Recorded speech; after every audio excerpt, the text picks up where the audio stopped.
Bonjour à toutes et à tous et bienvenue dans le briefing des marchés du jeudi 28 octobre 2021.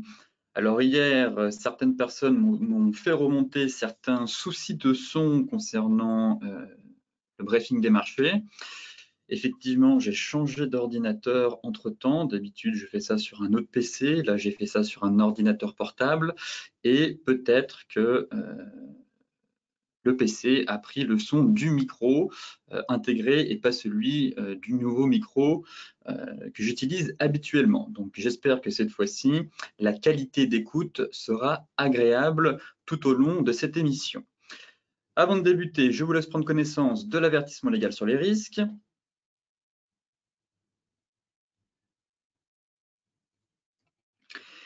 Et tout de suite, focus marché, où les opérateurs attendent la réunion de la Banque centrale européenne avec le discours derrière de Christine Lagarde et ensuite à 14h30 le PIB américain trimestriel. Donc une journée relativement chargée pour les marchés.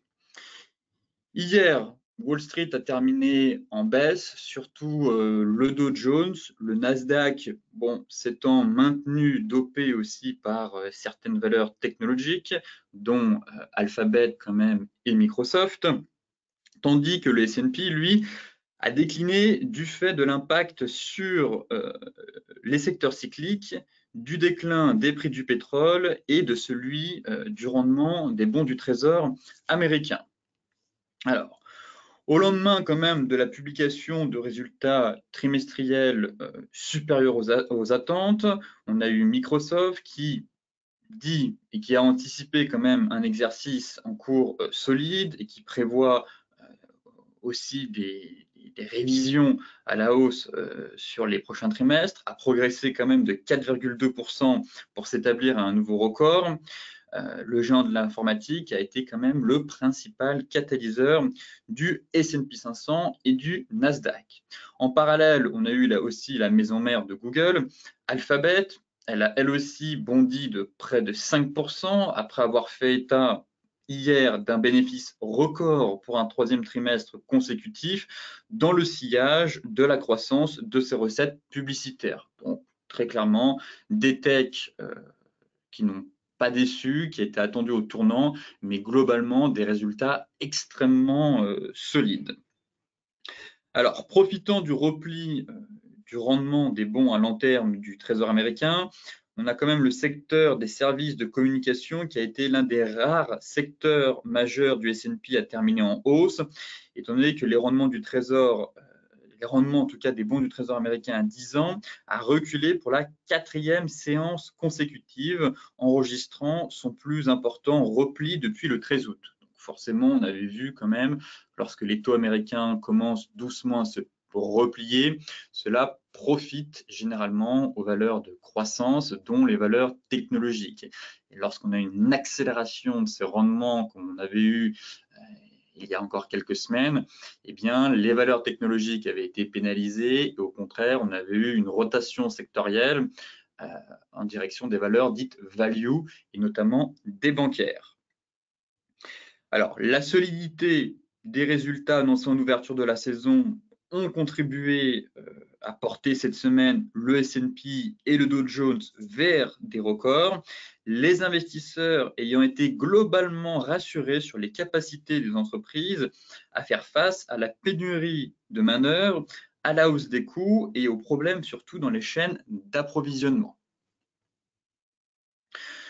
Ce matin, en Europe, bon, on évolue même en légère hausse en début de séance, à quelques heures de la BCE. On a toujours une pluie quand même de résultats trimestriels, pareil, plutôt bien accueillis aussi sur les marchés européens. Mais les investisseurs maintenant se tournent vers la Banque centrale et la publication de la croissance américaine au troisième trimestre.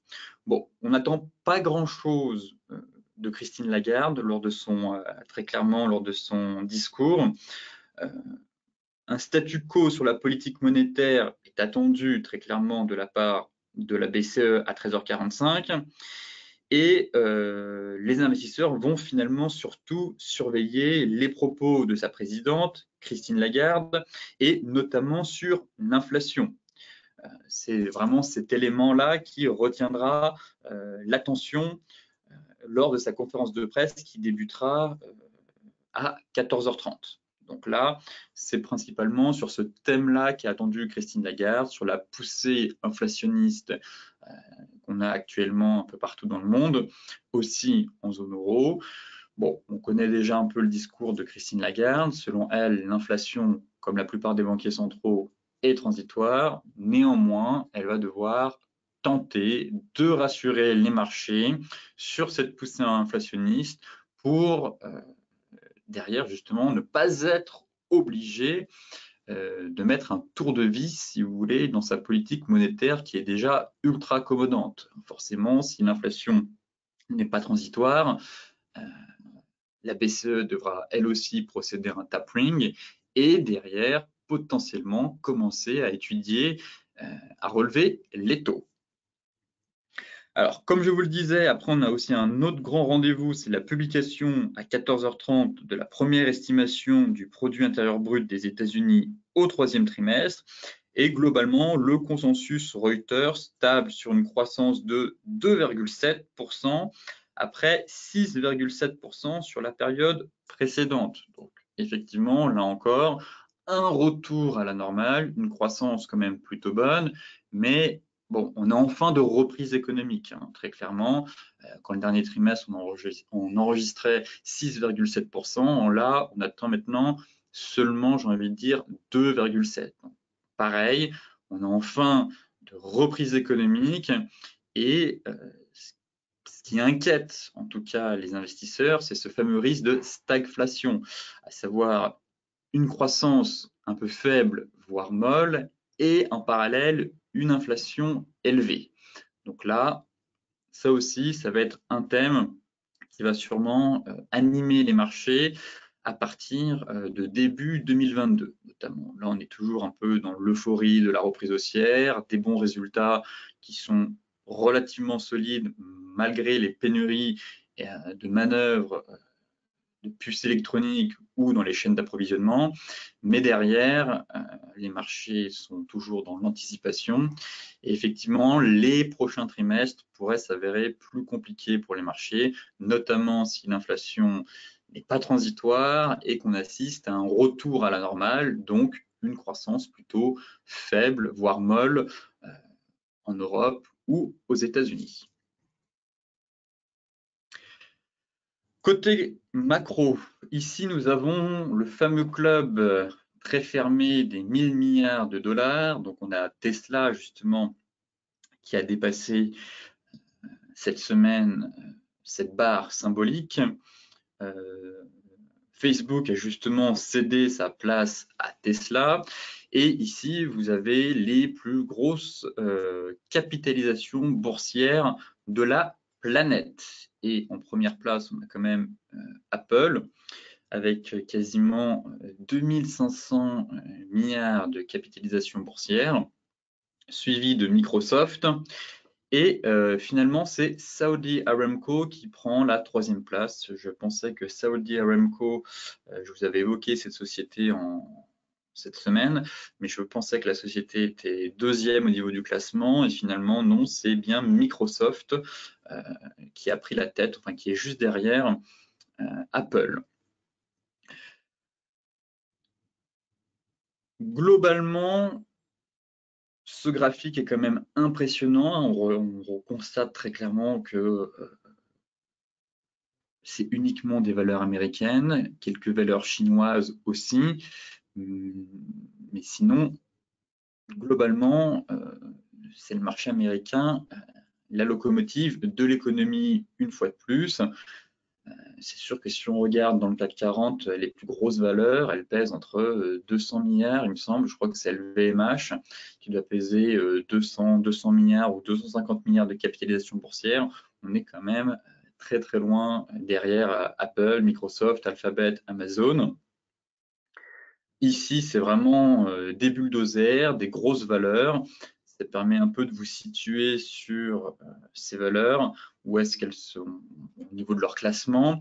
Je trouve que le classement est incomplet, c'est dommage. On a pour l'habitude de classer ces fortes valeurs technologiques avec l'acronyme des FANGMAN. Et effectivement, dans les FANGMAN, on a NVIDIA et Netflix. Bon, Netflix a une capitalisation boursière actuellement elle est quand même derrière Visa. Hein. Vous voyez que Visa, on est à 496 milliards. Netflix aux alentours de 220 milliards, 230 milliards. Donc effectivement, on est un peu à la traîne. Mais ici, pour moi, on a entre Tencent et le fonds de Warren Buffett, Berkshire Hathaway, Nvidia. Et Nvidia, actuellement, pèse, il me semble, 640 milliards de dollars de capitalisation boursière, une fois plus. Donc là, pareil, Nvidia est quand même une très belle valeur et elle pourrait très prochainement, à mon avis, d'ici les prochaines années, pareil, passer la fameuse barre des 1000 milliards de capitalisation boursière. Maintenant, ce serait intéressant de voir, j'avais étudié la chose il y a de ça quelques mois, leur pondération au sein du Nasdaq 100 pour tout simplement montrer que on avait un peu un trompe-l'œil dans le sens où on avait seulement 1, 2, 3, 4, 5, 6, allez, on va rajouter Nvidia, 7 avec Nvidia, qui tirait l'indice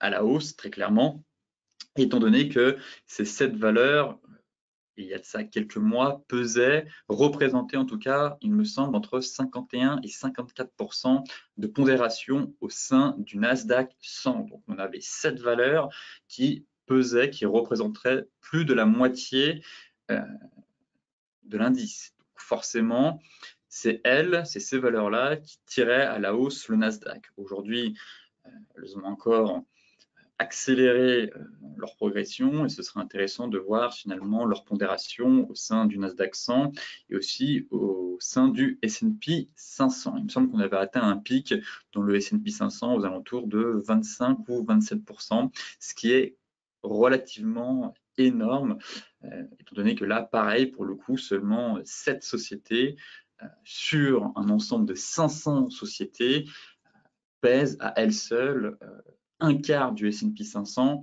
ce n'est pas finalement du tout représentatif de l'indice de référence mondial. Encore une fois, c'est bien de connaître les chiffres et prendre du recul pour savoir quels sont les bulldozers vraiment qui tirent l'indice à la hausse. Ici, c'est l'indice de Bloomberg Commodities Index, donc l'indice des matières premières.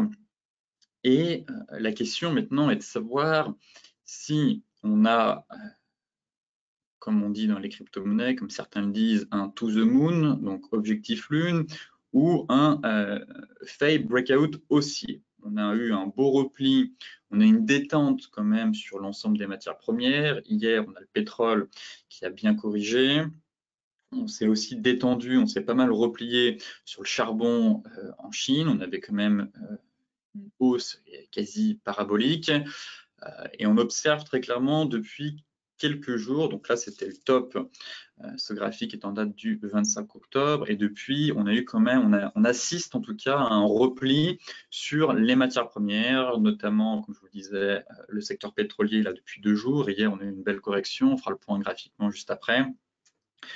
Le charbon en Chine, le gaz, bon, en revanche, reste assez solide. On se stabilise, on est plutôt dans un range. On avait aussi corrigé, mais globalement, on n'a pas eu une grosse chute comme certaines matières premières. Et maintenant, reste à savoir, comme je vous le disais, si finalement, après avoir cassé les plus hauts historiques, vous voyez on était finalement dans un énorme range ici depuis 2008. Là, magnifique double creux validé, objectif atteint très largement.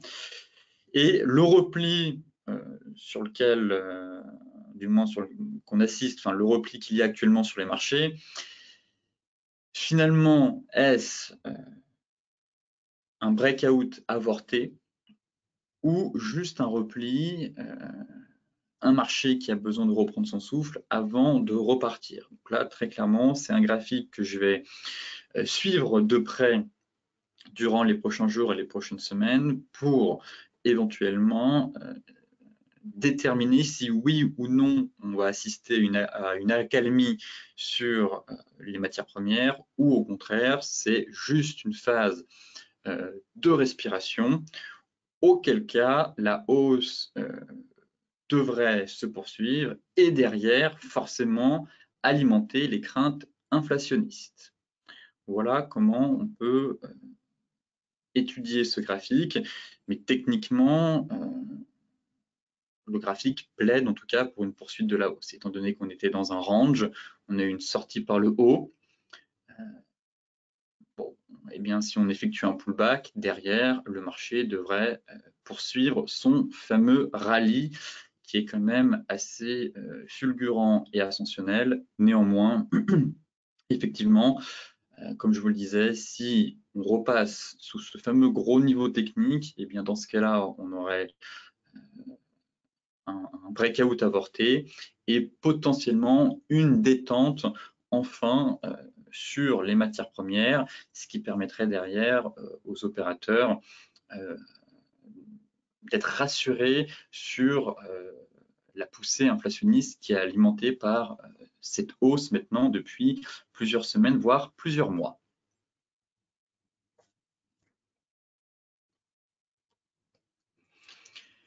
Côté graphique,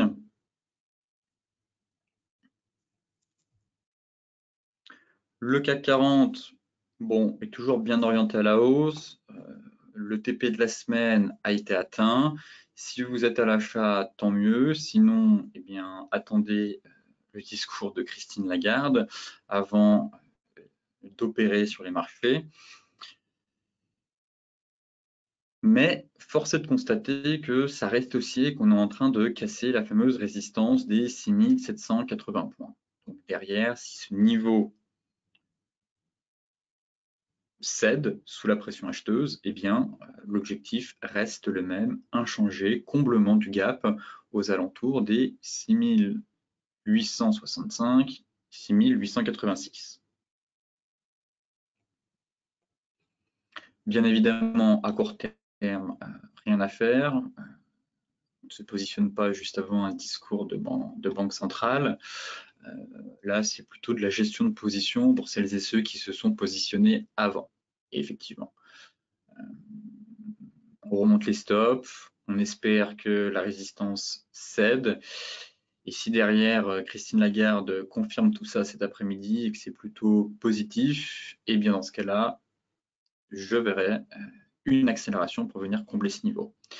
Et inversement, en cas de grosse déception, le niveau n'a pas changé, ce serait d'intervenir, de se positionner voilà, au niveau du comblement du gap, une nouvelle fois.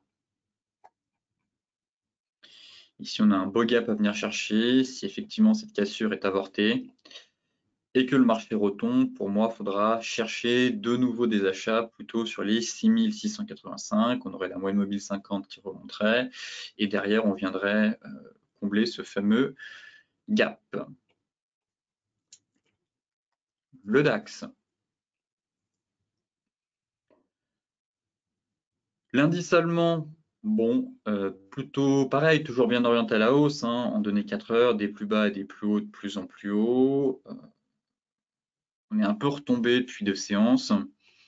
Peut-être qu'il va venir aussi combler son gap. Pour l'instant, on se maintient très clairement. Bon, je ne vous cache pas que j'aimerais bien qu'il comble le gap avant de repartir. Généralement, les prix sont attirés par les taux de cotation. Donc là, ce serait à peu près la même chose. Bon, on n'est pas sur un niveau clé. Pour le coup, je préférerais avoir un repli plus significatif en direction des 61,8 pour de nouveau chercher des achats dans le sens du flux. Mais encore une fois, si ce gap n'est pas comblé, logiquement, celles et ceux qui étaient positionnés, rappelez-vous, sur la le plat Tenkan Kijun hebdomadaire, eh bien, ont déjà dû prendre des bénéfices, remonter leur stop et maintenant laisse faire le marché. J'ai toujours un biais haussier, néanmoins, je n'ai pas de boule de cristal, donc je ne connais pas en amont le discours de Christine Lagarde.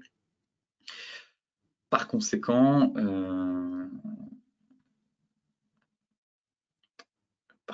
je ne vais pas m'amuser à vous proposer un plan de trading juste avant. Là, pour moi, c'est surtout de la gestion de position, on remonte les stops et on laisse le marché décider. Et derrière, si on casse et qu'on confirme effectivement la rupture des 15 800, eh bien, direction les 16 000 points. Pour moi, on est dans un range toujours. On a un gros niveau au-dessus de la tête. C'est le dernier obstacle à passer. Si cet obstacle est franchi, je verrai bien un retour de nouveau sur la borne haute du range, vers 16 000 points pour le DAX.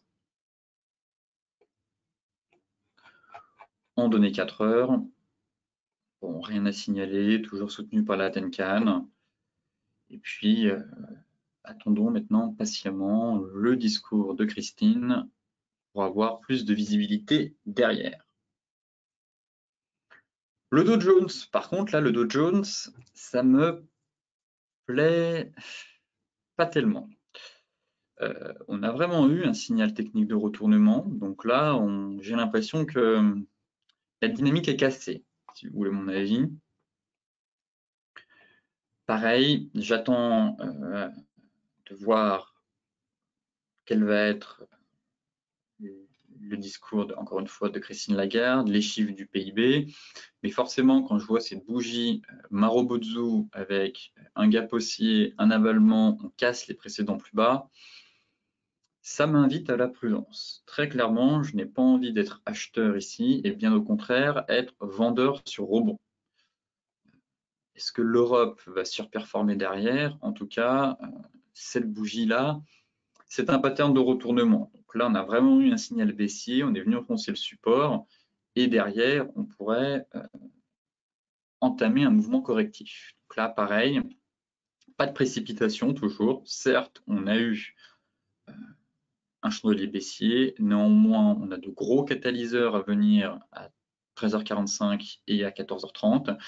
Par conséquent, derrière, il va falloir surveiller ce niveau-là.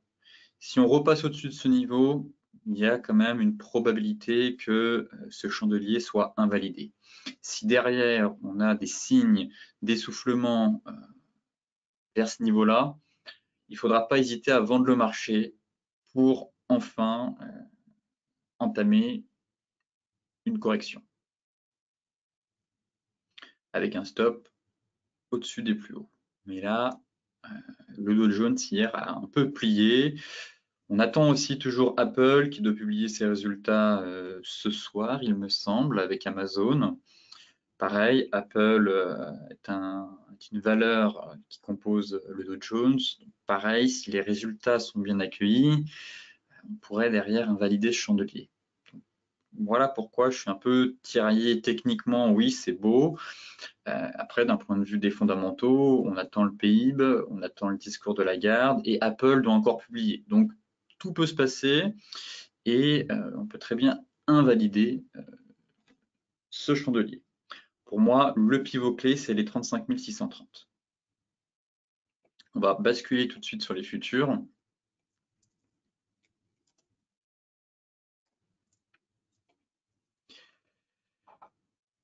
Même constat, hein, sur les futurs, on a quand même une belle bougie, un avalement, voire une étoile du soir doji. Bon, là, on reprend de la hauteur. On est toujours dans la zone. Donc, pour moi, c'est un niveau à travailler, très clairement. Donc, à surveiller à 15h30 l'ouverture sur le cash. Identifiez bien la zone des 35 630. Pareil sur le futur. Ici, ce serait de reprendre la Tenkan. Si ça ne tient pas, ne pas hésiter à vendre le marché pour une correction sous la borne basse, enfin en direction du niveau de support. Et inversement, si on arrache tout et qu'on fait une cassure Tenkan Kijun, ici, vous voyez qu'on a fait une belle bougie à 15h, voire même à 16h, qu'on clôture au-dessus, à mon avis, le chandelier d'hier sera invalidé et potentiellement une grosse reprise haussière à venir. Là, pour moi, c'est encore trop tôt. On est encore soutenu par les MM50, on est dans le rebond. J'attends vraiment l'ouverture à 15h30 pour savoir si on va revenir taper la zone et surveiller sur le cash la fameuse zone à 35 630. Et là, surveiller des chandeliers sur des unités de temps plus courtes pour savoir si oui ou non il faut revendre ce rebond ou au contraire, en parallèle, regarder le comportement des prix sur le futur pour savoir si juste on s'est fait une frayeur et que le chandelier va être invalidé. Donc, on fera le point demain, notamment pour voir un peu où est-ce qu'on se situe et voir si derrière le marché finalement a juste fait une correction suite à une hausse de 1500 points, mais derrière qui n'entraîne pas un repli significatif, ou au contraire, en cas de déception, potentiellement permettre un repli de marché vers le niveau de support aux alentours des 35 000 points.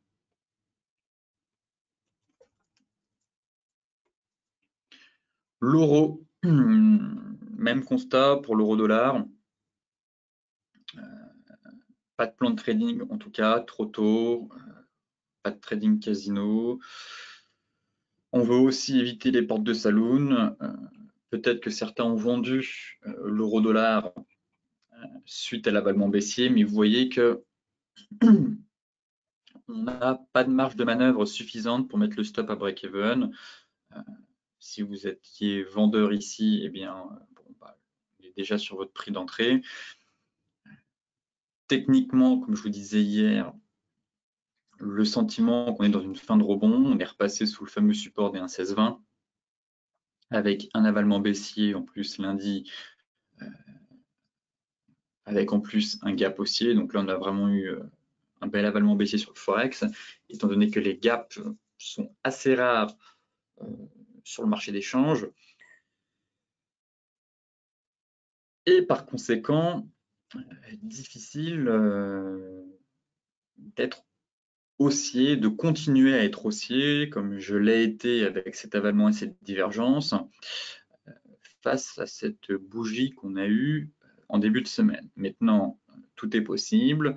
Comme je vous le disais, je ne connais pas le discours de Christine Lagarde. On peut vraiment partir en direction du sud, comme invalider cette cassure et ce chandelier et repartir en direction des 1,710. Pour l'heure, mieux vaut rester à l'écart, encore une fois, se montrer spectateur et intervenir une fois que la poussière sera retombée et que les opérateurs auront digéré les annonces faites par la BCE. Mais sinon, pour moi, pas de plan de trading. Peut-être demain, mise en place d'un plan de trading. Mais là, à quelques heures de la BCE, ce n'est pas du trading, mais du casino. L'euro GBP, c'est pareil. Là, pour le coup, certains ont peut-être une longueur d'avance. Suite au plan baissier, pour moi, il est toujours vivant. Il n'est pas du tout invalidé, ce plan baissier. Maintenant, libre à vous d'adapter encore une fois votre gestion de position. Peut-être que certains qui ont vendu à la cassure ici sur pullback ont une petite marge de manœuvre, pas bien grande. À vous de voir si vous voulez baisser votre stop ou le mettre à break-even. Voilà, pour être tranquille. Je garde toujours ce plan baissier. Très clairement, je trouve que la configuration est très propre. Autant sur l'euro-dollar, tout peut se passer. Mais sur l'euro GBP, on a quand même une dynamique haussière. On a eu des beaux signaux, beaux pullbacks. Bref, je trouve que les signaux baissiers sont intacts et solides. Peut-être que je me trompe, mais autant sur l'euro, j'ai quelques doutes. Autant sur l'euro GBP, j'ai plus de conviction, très clairement, quand je vois la configuration graphique et la structure des prix. Maintenant, soit vous laissez votre stop au-dessus, comme on l'avait défini, soit vous le mettez à break-even pour être tranquille. Et effectivement, si je me suis trompé, au moins vous êtes sorti à break-even. Et ça vous évite de subir une perte. Là encore, je ne suis pas dans votre tête, c'est à vous d'adapter votre money management. Sinon, pour les autres, vous ne bougez pas votre stop et vous espérez que que le marché casse finalement la borne basse du range. Car là, ça a été avorté une fois de plus. Bear trap, on est retourné sur la borne haute, on est au milieu du range quasiment. Donc effectivement, si vous étiez vendeur ici, petite marge de manœuvre, pas bien grande, mais parfois suffisante. Si finalement l'euro prend la direction du sud, ça va être assez impulsif. Et derrière, on baissera son stop pour le coup à break-even et on se laissera porter pour aller chercher un TP intermédiaire, même si, comme je vous le disais, je n'ai pas vraiment de TP, TP1, TP2, j'ai surtout un gros objectif à 0,83. Pareil, pour les paires en yens, toujours, pour moi, c'est là où il y a de l'action, c'est sur les paires en yens. GBP USD, AUD USD, c'est un peu mou, NZD USD aussi. Encore une fois, c'est vraiment les paires en yens, je trouve. On a eu de l'action ce début de semaine, dont l'euro-yen, mais je me répète, là on vient de regarder euro-dollar, euro-GBP, euro-yen, on a la Banque centrale dans pas longtemps. Attention à votre exposition, ne soyez pas trop exposé sur les paires en euros, car si vous êtes dans le mauvais sens, ça peut faire très mal. Mais effectivement, je constate que sur ces paires, on a des scénarios et des configurations graphiques intéressantes où il pourrait se passer de l'action. On l'avait évoqué ici en fin de semaine dernière avec cette étoile du soir Doji. Derrière, le marché n'a pas réussi à reprendre. Hier, on a enfoncé la zone de support. Si ça se confirme, effectivement, pareil, je vise les 131,15, voire retour sur la Kijun.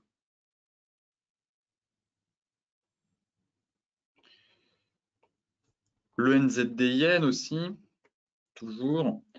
Est-ce que c'était le NZD ou l'AUD? Je crois que c'était l'AUD, la meilleure configuration. Ah si, le NZD, on avait aussi cette divergence baissière, toujours en place. Cet avalement baissier qui a été validé. Seul problème, c'est la Tenkan qui tient encore. Il faudrait qu'elle cède une nouvelle fois. Et ça validerait, on pourrait aller chercher le plat Kijun juste ici. Par conséquent, voilà, on a fait pas mal de paires en euros, pas mal de paires en yens. Ne vous éparpillez pas trop, sélectionnez quelques paires, certains plans sont déclenchés. L'AUD yen aussi, il me semble, il y a aussi l'USD yen qui est sous zone. Bref, pas mal d'actions à mon avis à venir sur les paires en yens. En tout cas, je pense que ma stratégie la semaine prochaine sur le Forex se passera sur les paires en yens. Et ici, on surveillait soit le range, soit le double top 4 heures. Pour l'instant, soutenu par un MM50. Là aussi, on avait une divergence baissière validée. Hop, le marché s'est pour l'instant stabilisé. La divergence n'a pas donné suffisamment de pips. En tout cas, l'objectif théorique est un peu plus loin. Maintenant, reste à savoir si on est dans une phase de consolidation avant de repartir ou au contraire, un début de retournement avec la formation d'un double top. Et si on enfonce les anciens plus bas, dans ce cas-là, on confirmera vraiment le chandelier daily ici qui permettrait un mouvement correctif. Et là, pareil, j'attends vraiment que la Tenkan cède sous la pression vendeuse. Effectivement, en cas de cassure, ça renforcerait ce scénario de double top. Et derrière, si on casse la ligne de coup juste ici, pour moi, on valide vraiment l'avalement baissier. Et objectif, la Kijun.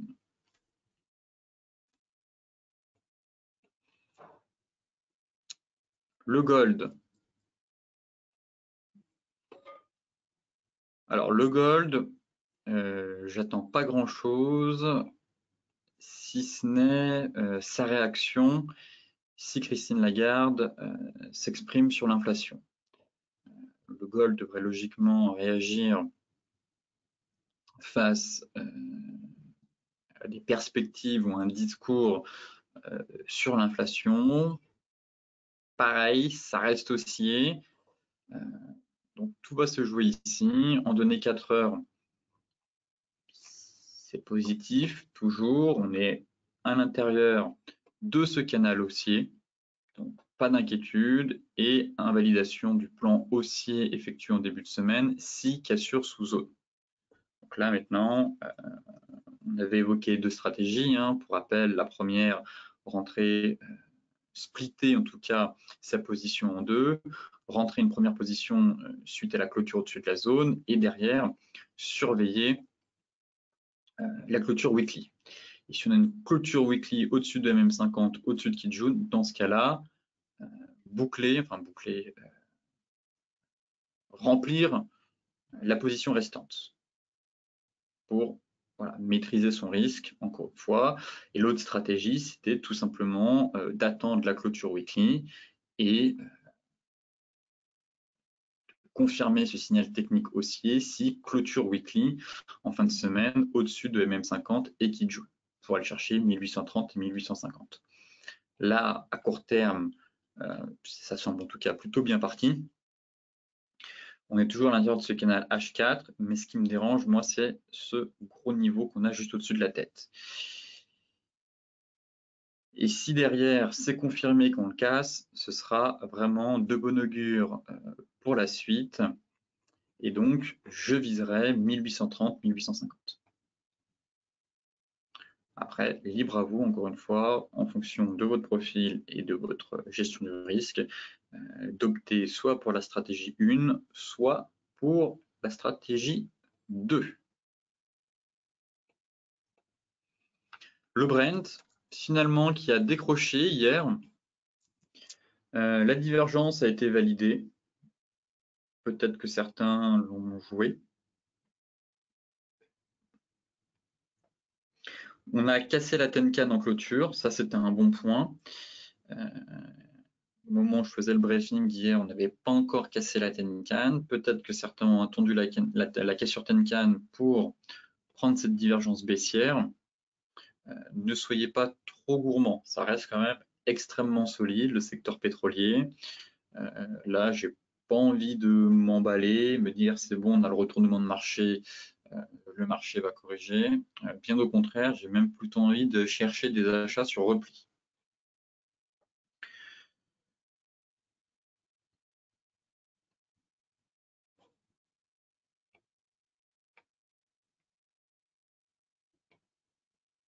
En données 4 heures, effectivement, on avait le filtre 4 heures qui a plutôt bien fonctionné sur cette bougie-là. En fin de journée, cassure de la MM50 avec cassure de l'oblique haussière. Donc, sortie du biseau, ascendant, hop, l'objectif pour moi a quasiment été atteint. Maintenant, on a un gap ici, donc est-ce que le marché va remonter, combler le gap avant de repartir? Pour moi, on se situe, c'est trop tard pour vendre et trop tôt pour acheter. Voilà, si vous voulez mon avis. Celles et ceux qui ont vendu ici à la cassure, en validation de divergence peut-être ici, et bien j'espère que vous avez quand même pris quelques bénéfices. Mis un stop à break-even pour les vendeurs. Maintenant, reste à savoir, encore une fois, si le marché a juste fait une petite correction et va repartir, ou au contraire, peut-être une correction en A, B, C à venir.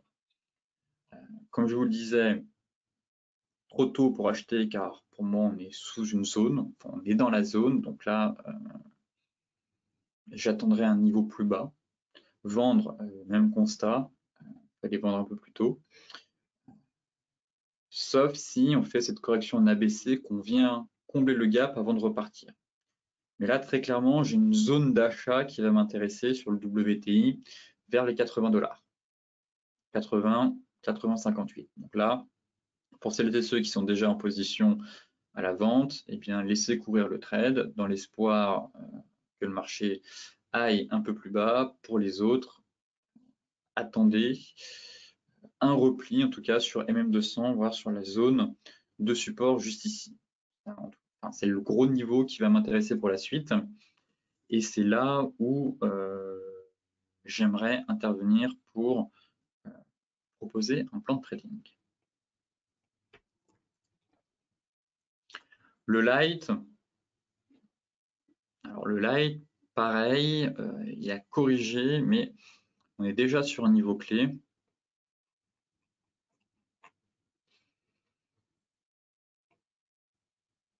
Vous voyez que ici, on est sur un beau niveau de support. Là. Les 80-80, c'est un niveau qui a été travaillé sur mèche et c'est la borne basse du canal haussier. Voilà pourquoi vendre ici, ce n'est pas forcément la meilleure chose à faire. Et peut-être qu'on assiste tout simplement à une correction. Et pareil, un plan vendeur pourrait s'initier si on casse les 80-80 pour aller chercher la prochaine zone. Voilà, ce serait ça le plan et passer une nouvelle fois à l'achat dans cette zone-là. Maintenant, libre à vous de décider si oui ou non il faut payer le support qui est là ou pas. Si j'affine en données 4 heures, j'ai toujours pas de chandelier de retournement. Là, on a eu la cassure par le bas de ce canal.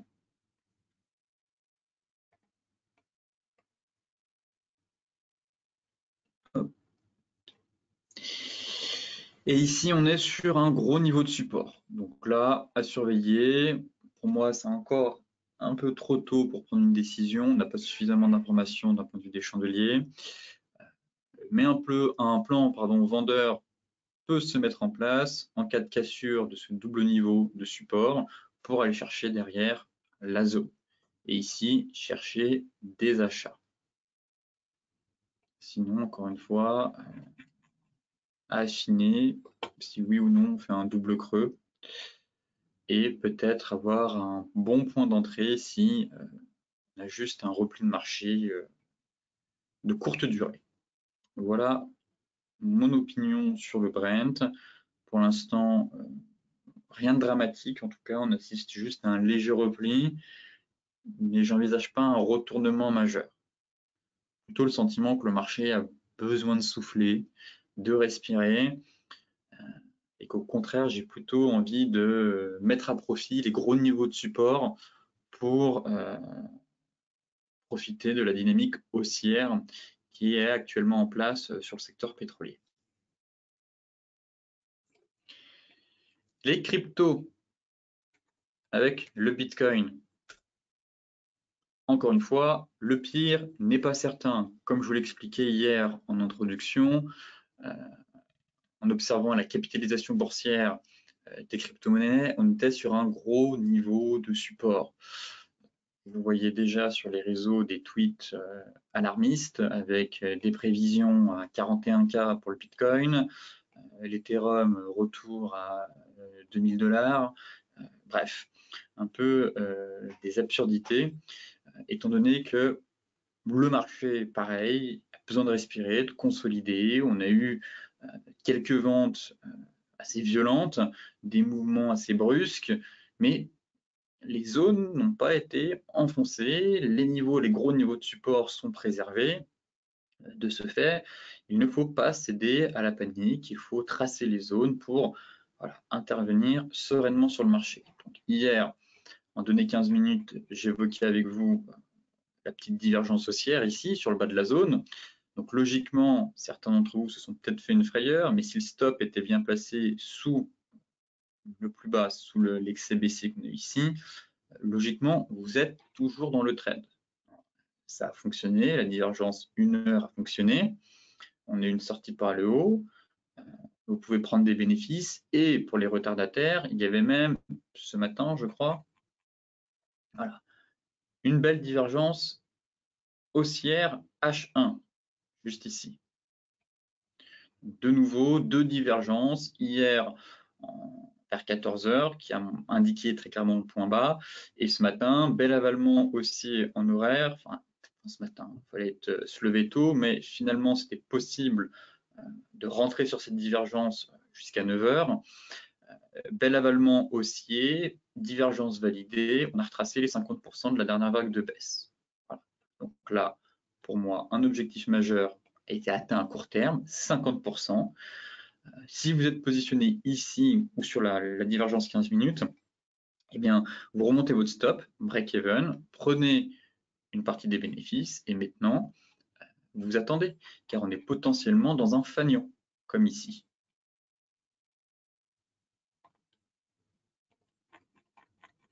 Comme ici, de nouveau un fanion en données 4 heures.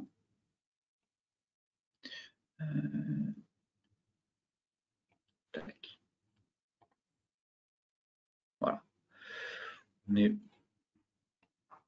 pareil. Grosse accélération haussière, consolidation, boum, ça repart. Grosse accélération haussière, on travaille les zones toujours, on identifie les zones et les setups aussi, les signaux de retournement, comme ce fut le cas ici. Maintenant, j'attends la cassure des 61 750. Et là, si on break, on aurait une sortie de fanion par le haut et reprise haussière et peut-être de nouveaux records historiques. Donc, rien à voir avec des perspectives baissières avec un BTC à 44K ou 41K. Vraiment, tracer les zones, identifier les zones et ça va grandement changer votre trading derrière. Mais je reste haussier toujours. Pour moi, il n'y a pas d'alerte baissière. J'attends confirmation de la bougie quand même en clôture. Globalement, ça se présente plutôt bien.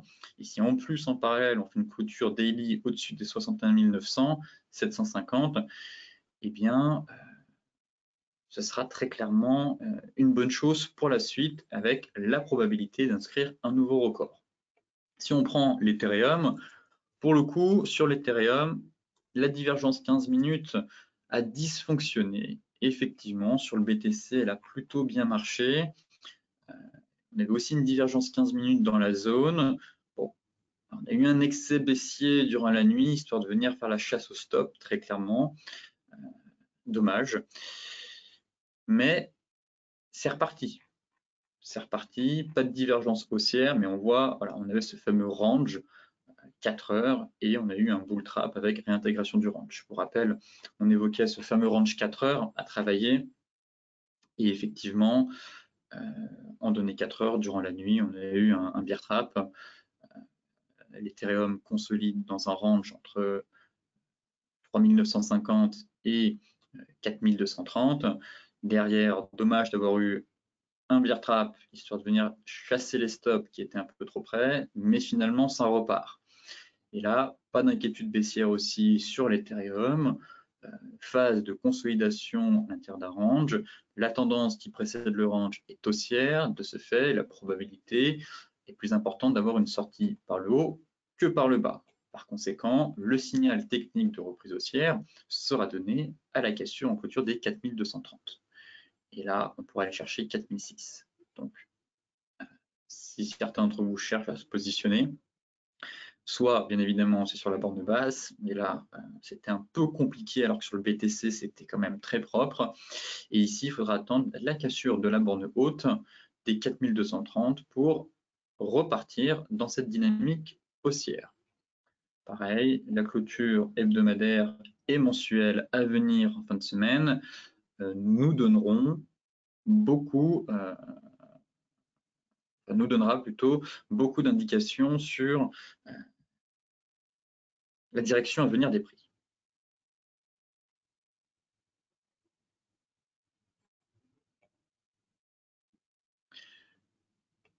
En mensuel, bon, rien à dire sur l'Ethereum. On a vraiment une bougie flux directionnelle impulsive. L'actif qui affiche une performance de quasiment 38%. Alors, Ichimoku affiché. Et là, on va tracer cette oblique. Voilà. Bon. On est venu faire un pullback sur cette oblique. Pour moi, j'ai toujours cette fameuse tasse avec anse. Range de consolidation. Effectivement, comme je vous le disais, pour moi, le niveau clé, c'est les 4230. Clôture au-dessus de 4230. Fin de consolidation et on repart en direction de 4007, 4008, voire 5000. Mais encore une fois, le pire n'est absolument pas certain. J'ai pu lire et voir des choses hier sur Twitter assez grotesques, très clairement.